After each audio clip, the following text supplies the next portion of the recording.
Hello, my name is Paul and welcome to Building Blocks English. In today's lesson, we're going to look at relative clauses. Now, we've talked about relative clauses in a previous video, so if you didn't see that, make sure you watch it first because it includes all of the basic functions and uses of relative clauses. But today, we're going to be looking at relative clauses with prepositions. So, I can use prepositions with relative clauses to make my relative clauses more formal or sophisticated. You will see these sorts of relative clauses in academic writing or in formal speeches done by intelligent people or politicians. So let's have a look at some examples. Here's the first one. That is the book which I am interested in. Here's a second. The author is a person who I know very little about. And another one. The book is similar to one of Jules Verne's, whose style it is based on. So we can see that all of these sentences contain relative clauses. The first one uses which, so it's referring to things. The second one uses who, so it's referring to people. And the third one uses whose, so it's referring to possession of people or things.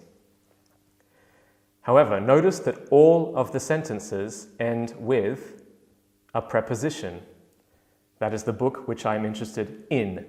The author is a person who I know very little about. The book is similar to one of Jules Verne's, whose style it is based on. Putting prepositions at the end of a relative clause is very common in day-to-day speech. Native speakers always do this. However, if I want my speech to sound more formal or my writing to sound more sophisticated, I'm going to put the preposition in a different place. For example, that is the book in which I am interested. I move the preposition so that it is in front of the relative pronoun. Or, the author is a person about whom I know very little. Once again, the preposition comes before the relative pronoun. And notice that who has become whom. When we're talking about people and it's after a preposition, whom is the grammatically preferable pronoun. Finally, the book is similar to one of Jules Verne's, on whose style it is based. So, by putting the preposition here, as I said, it is making my sentence sound more formal or more sophisticated. I can use many prepositions with relative clauses, and the preposition I choose will depend on what it is I'm saying. What is the dependent preposition in the original sentence? But generally, for things, place, and time, I'm going to use preposition plus which. For people, preposition plus whom, and for possession, preposition plus whose. So, there are in fact some general structures we can look at when we talk about relative clauses with prepositions. The first of these relates to quantity. Let's start with quantities of groups of more than 3. For example, there are 5 bakeries in my town. All of them sell delicious bread. So, I have 2 clauses. The first one, there are 5 bakeries in my town. And the second, all of them sell delicious bread. These are 2 great sentences. However, I can combine them into one sentence by using an advanced relative clause structure with a preposition, and this will make my writing or my speaking sound more sophisticated. So, how do I do this? There are 5 bakeries in my town, all of which sell delicious bread. Notice I have a main clause, there are 5 bakeries in my town, and now a relative clause, all of which sell delicious bread. So I can use this advanced relative clause structure by including a quantity plus of plus which or whom depending on whether or not I'm referring to a group of things, which, or a group of people, whom. Now, in this example, I've used the quantity all, but there are several other quantities I could use instead.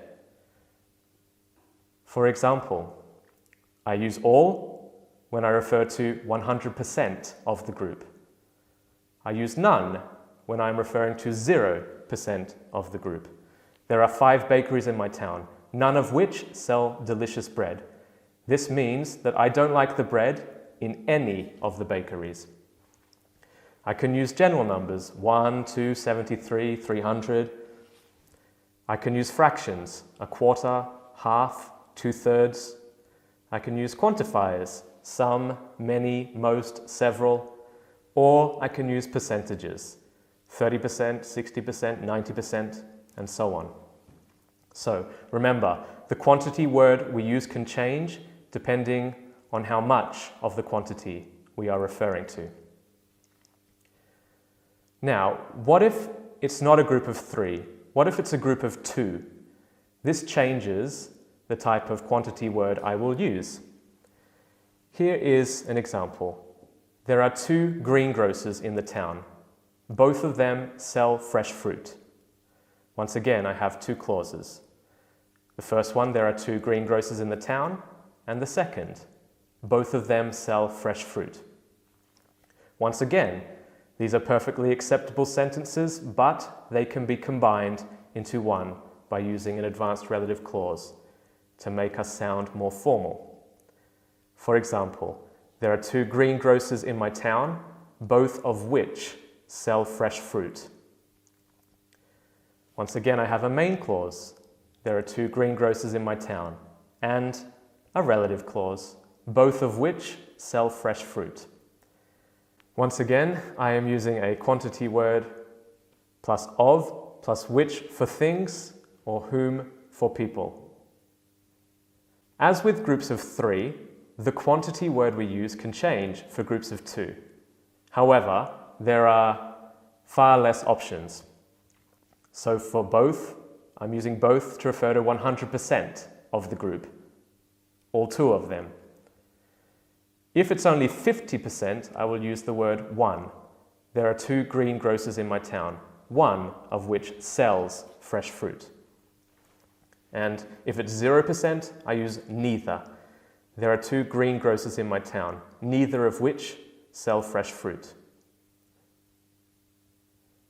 Here are a few more examples. In my country, there are 6 states, 2 of which I have lived in. In my town, there are 2 gyms, one of which I use.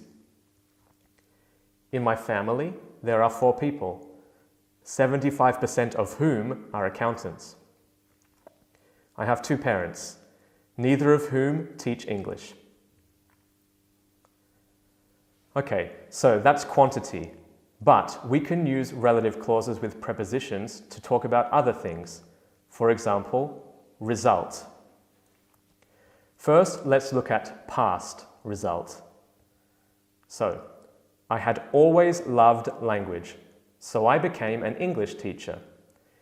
In this example, we can see the past perfect and the past simple. So I am talking about a past perfect cause and its past simple effect or result. And once again, I can combine these 2 clauses more formally by using a relative clause with a preposition. For example, I had always loved language, as a result of which I became an English teacher. So I have my main clause, I had always loved language, and I have my relative clause, as a result of which I became an English teacher. I'm using the prepositional structure as a result of which plus my clause to show past results and to make it that much more sophisticated. What about present result? Here's an example. More and more people want virtual lessons, so I am teaching online. We can see that we have a clause which is giving us the cause, more and more people want virtual lessons, and the present effect or result. So I am teaching online now. And of course, I can combine these now by using a relative clause with a preposition, like this. More and more people want virtual lessons, as a result of which I am teaching online.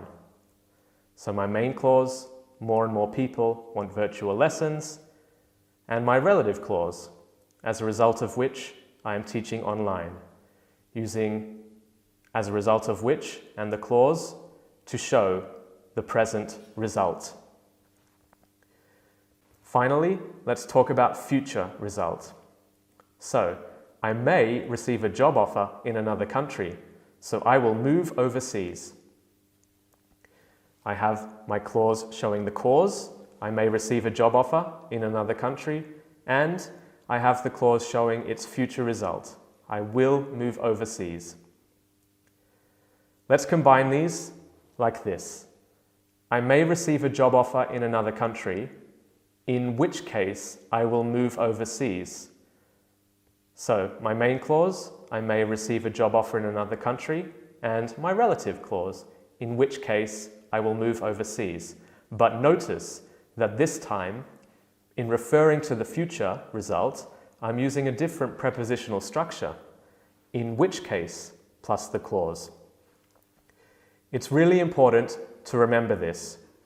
We can use as a result of which for past and present results, but we use in which case for future results.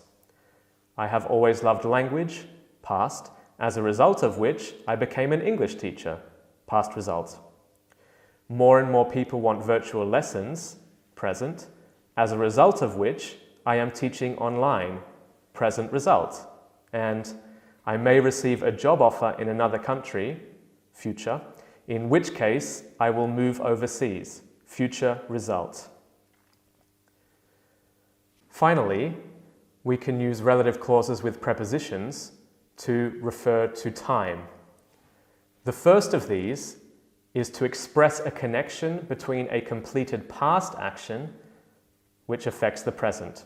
For example, I got my teaching qualification in 2013. Since then, I have been a teacher. So I have the two clauses. I got my teaching qualification in 2013, and I have been a teacher. And I'm using since then as a time reference to show that a past action affects my present.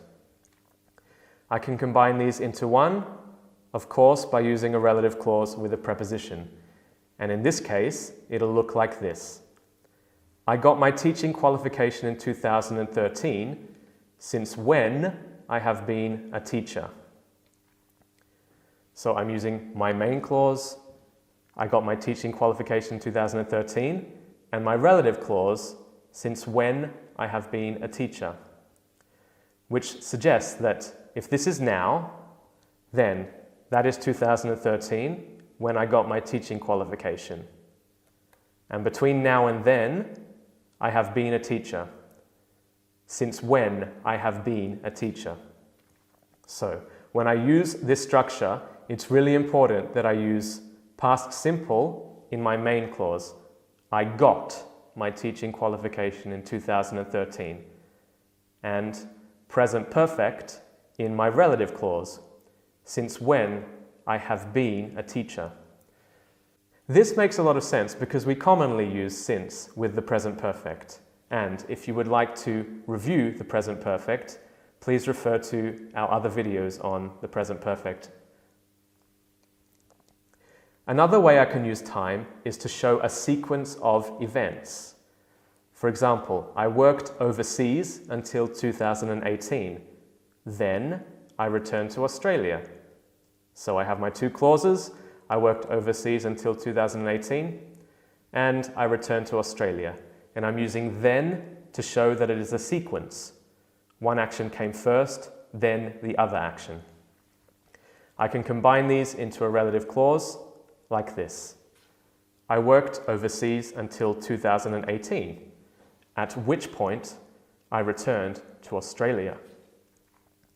So I have my main clause, I worked overseas until 2018, and my relative clause, at which point I returned to Australia.